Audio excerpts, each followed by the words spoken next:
Hey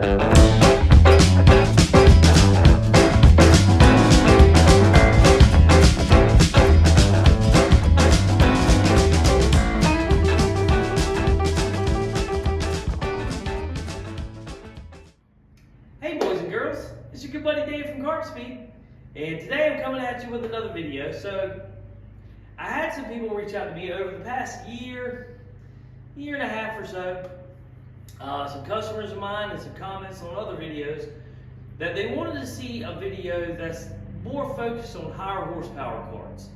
Most of my videos kind of deal with more like restrictor plate and clone classes, and they wanted to see something that was really more focused to higher horsepower, more specifically the UAS class. Next! It's me, Arthur Denton, I'm next! So I was like, okay, so I sat down to try to put a video together, and it proved to be kind of difficult. And the reason why it proved to be kind of difficult is one thing that makes the UAS class great, right, is that the rules are made in such a way that you can be highly inventive and creative to your setup that you run. You know, there's a wide variety of different engine combinations, go-karts, and just different hardware setups on every single go-kart. It's very individualized. Like some go-karts run really high horsepower, some have a little bit smaller displacement engines, some have front brakes, some only have rear brakes. So it's a very wide array and wide variety, right? So I was like, well, it's kind of impossible for me to do like, hey, listen, on your setups, you should do this or this, because it's such a wide format, right? So I decided to make a video on just some tips that will help you when you're setting up your go-kart that you can use or incorporate with your setup that will help you, one, rotate, get more corner speed, but more importantly, help you put the power to the racetrack.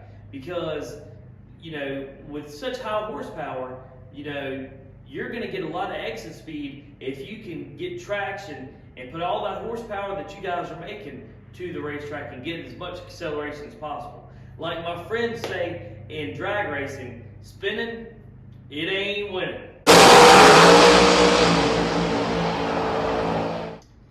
Now, the first thing we're going to talk about is stagger.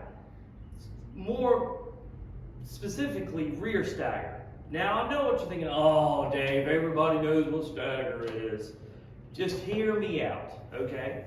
Now, in flat karts, the popular belief is that when you go into limited modified or open, or overhead valve open, you try to reduce the rear stagger as much as possible. Why do they do that? Well, because with more horsepower, the more it torques the chassis. When it torques the chassis, when you go into the turn, you have to let up out the gas. It causes the go-kart to unload violently. And when it unloads violently, it tends to pick the left rear up out of the dirt, and it causes the rear of the go-kart to slide. So a lot of times when they go a little bit higher horsepower, they start reducing the rear stagger to keep the back end of the go-kart under control. And even though in limited modified, overhead valve, or open, that works. However, when you get into extreme high horsepower, i.e. UAS, that's not particularly helpful. David, how is that? Well, I'll tell you. Because you guys have such high horsepower and you're putting such power to the ground that when you jump off the gas, yeah, that lower stagger might help keep the go-kart straight for a split second, but it doesn't help you when you get back on the gas. And when you get back on the gas, the rear of the go-kart torques down, and if you don't have enough stagger in the rear, guess what? Go-kart doesn't want to rotate. So you guys have to think differently. You have to think, I want to get the go-kart to how it drives when I'm picking up the throttle on the turn. So now I want to add increased rear stagger, so when I start picking up the throttle right before apex, the go-kart still wants to rotate. Because if you don't have enough rear stagger, what's going to happen is when you go to pick up the throttle, the go-kart rocks back on the rear tires, and then it begins to push and not want to turn with you. So, even though the flat karts, they start reducing stagger with higher horsepower, you guys are on the other end of the spectrum. And your horsepower is so high that you need to use rear stagger, you have to run more. You know, where a clone guy might run an inch and a quarter, you guys might be up to 1 3/4, 2 inches. For the sole purpose that when you start getting back on the gas, the go-kart still wants to rotate and not lock the rears into the ground and start pushing on exit real bad.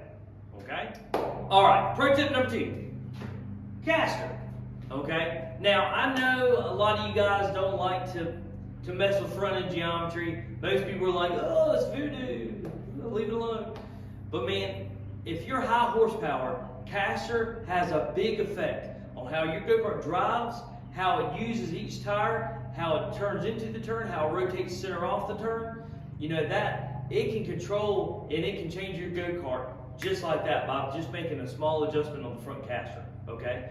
Caster controls how much camber gain the front tires see through the steering spectrum. Okay? And because of that, it controls how it transfers weight and when it moves weight and how much weight it moves. Okay? So even though it's really important on lower horsepower racing like restrictor plate racing and clone racing, it's extremely important to you guys. All right? Now I know the popular opinion is, well, I buy the go-kart and I leave the caster set wherever the manufacturer set it at and I don't really touch it. He said, don't touch it. Don't think about touching it. Don't sing about touching it.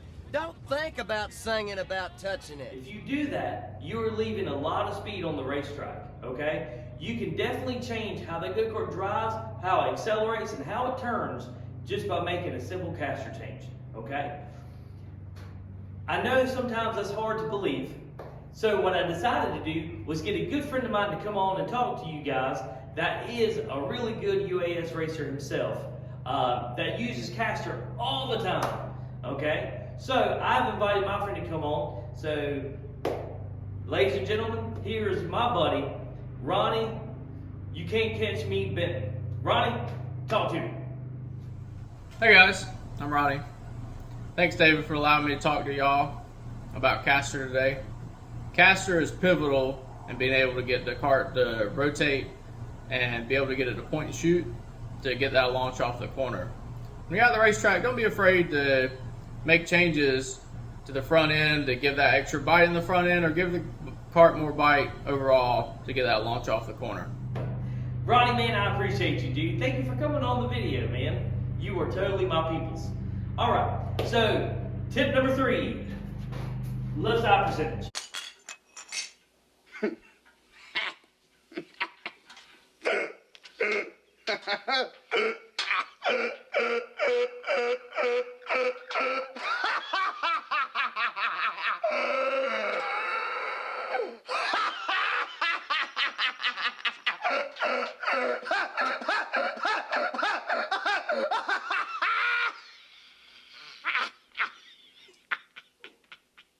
Just hear me out, all right? When determining how much left side percentage you should run, is determined. You got to take a couple things into account. Okay, one being how much grip is available at the racetrack, how much grip the track is making, or how little grip the track is making, and 2, the rate of speed in which you enter the turn. Okay, so if you take those 2 factors, available grip and then how fast you're entering the turn determines how much lateral force is going to be applied to the go-kart. The more lateral force being applied to the go-kart, the more dynamic the weight becomes. The more dynamic the weight becomes, the more the go-kart wants to roll over on the right side tires. And if it rolls over on the right side tires too much, guess what? You exceed the grip threshold of the tire becomes inefficient, right? And starts sliding, okay? When you start sliding, you're not going forward. Therefore, it hurts your acceleration. It kills all the kinetic energy you stored going into the turn, and you have slower exit speeds, right? So, how is this a problem in UAS? Well, I will tell you. In UAS, because you don't have as many engine rules, you know, people run big engines, all right, and big displacement engines, which is awesome, okay?